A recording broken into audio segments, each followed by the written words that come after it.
We moved into this house a couple years ago and never really liked the boring brown in our downstairs bathroom. So we wanted a quick makeover that would completely change the look of the room, but on a budget. So I will attempt a bathroom transformation for under $500 and try to get it done in one weekend. Here we go.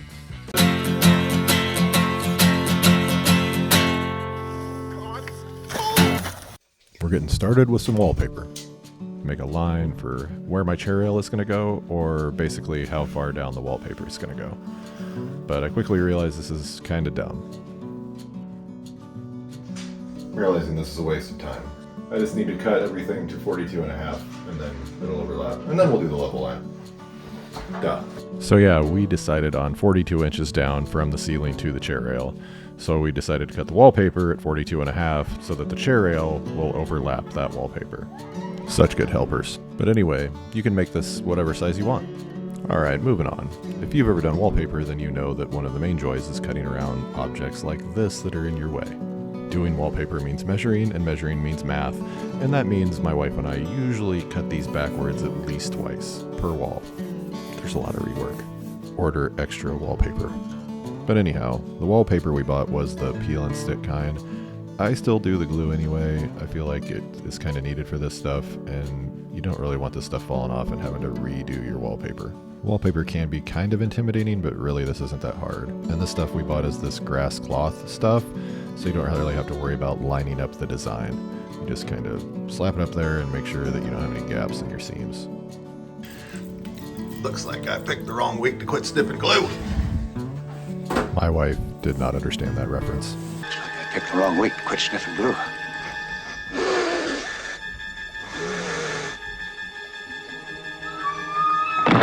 Okay, so the budget took about a $100 hit when my wife decided we need a new light. I am not an electrical channel, so we're going to blow by this, but when you're doing wallpaper, they can get in the way, and sometimes you at least have to remove that cap to get the wallpaper under there and put it back on. I will say this is much easier to do the wallpaper with the light completely out of the way, so you can easily use your knife to cut around the outlet. New light goes up, and we're one step closer to looking like a brand new bathroom. I then use a long straight edge and a brand new knife to be able to cut off the excess trim around the top, and look how we're doing so far.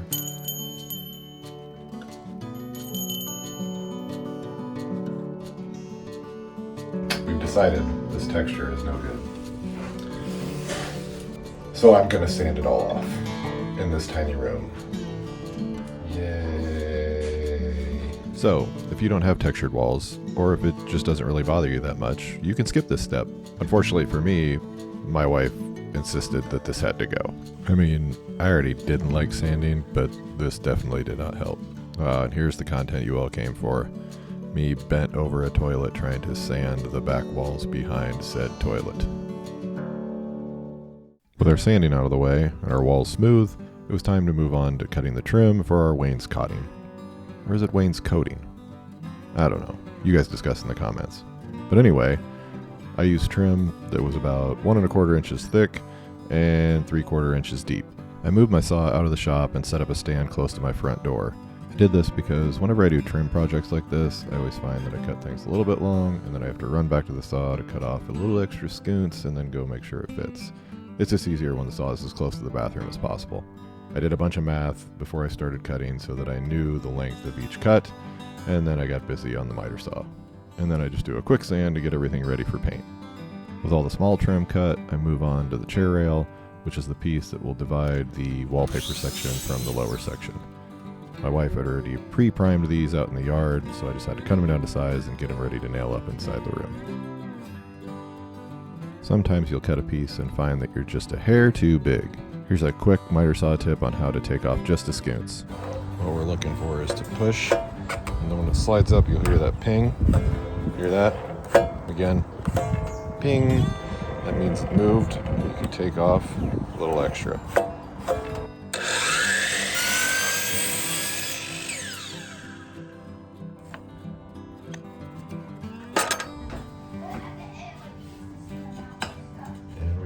Slide him up.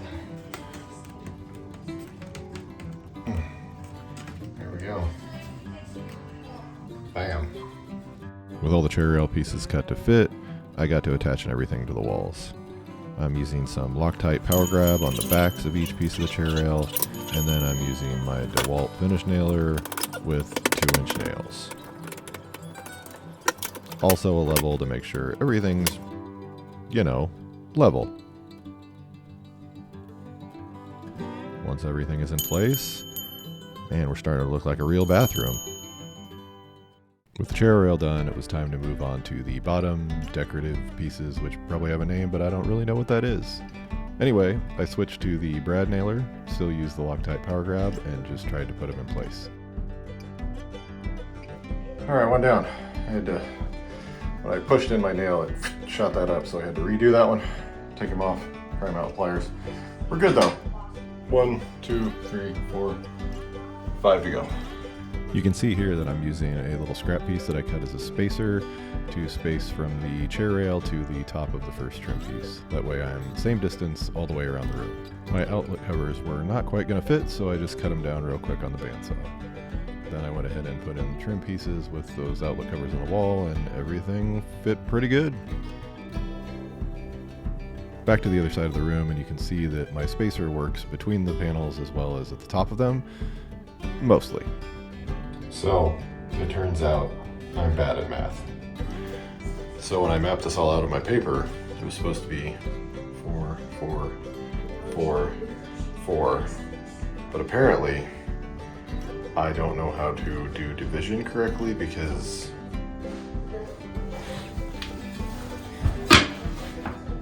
that's way more than 4. So we're gonna cut a new piece and make it close to 4 on this side, and then that way this will butt right up against that, and then this will butt right up against that, and it's actually all gonna work out in the end. Let's do that. No one will know. No one will ever know. That was my mistake. Right there. 85 minus 20. 4 times 4 is 16. That should have been 69.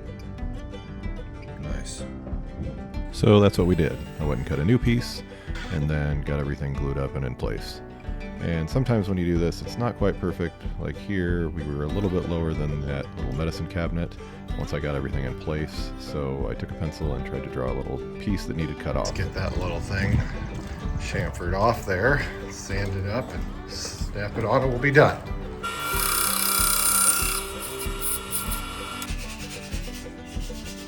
This is my last piece. You can't all be perfect.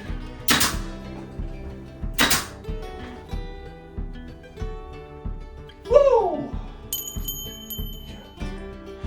Yes. Joint compound.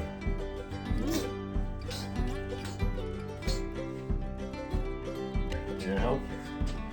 Tiny bit of your finger. Dab it in the hole. Oh yeah. Maybe a little more than that. Just kind of smooth it across. Sand and paint. Yeah. Then I just caulk over all my seams. And if you're paying close attention, you're probably seeing the terrible mistake I'm making right now, which is using clear caulk. Okay, with my caulk job I did, mistakes were made. So since we bought clear caulk, it was impossible to really see if I was doing a good job.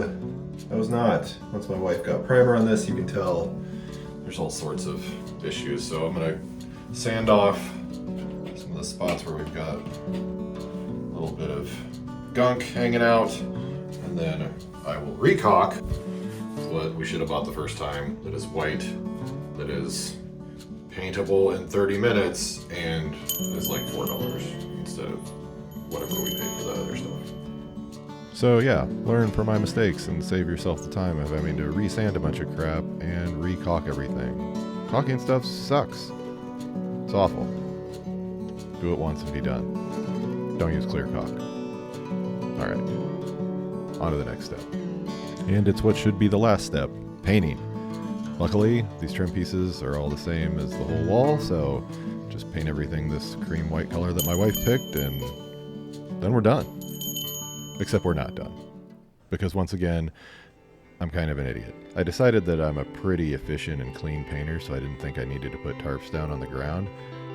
That was dumb. So I spent a good hour using this little plastic scraper scraping paint off the ground. But eventually that got done as well, and then it was just a matter of putting the hardware back on, putting the light socket covers on, and calling this thing done.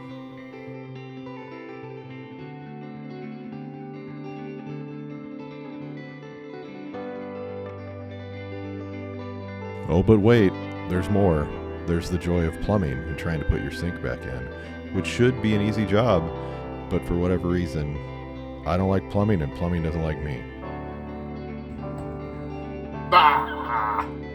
Turns out when you have really hard water, this little nozzle end piece can actually clog pretty easily. So soak it in CLR, put it back on, and boom! Flowing water again. I added some floating shelves to the wall that my wife had purchased. I put up a brand new mirror, reinstalled the light, and boom! This bathroom is done.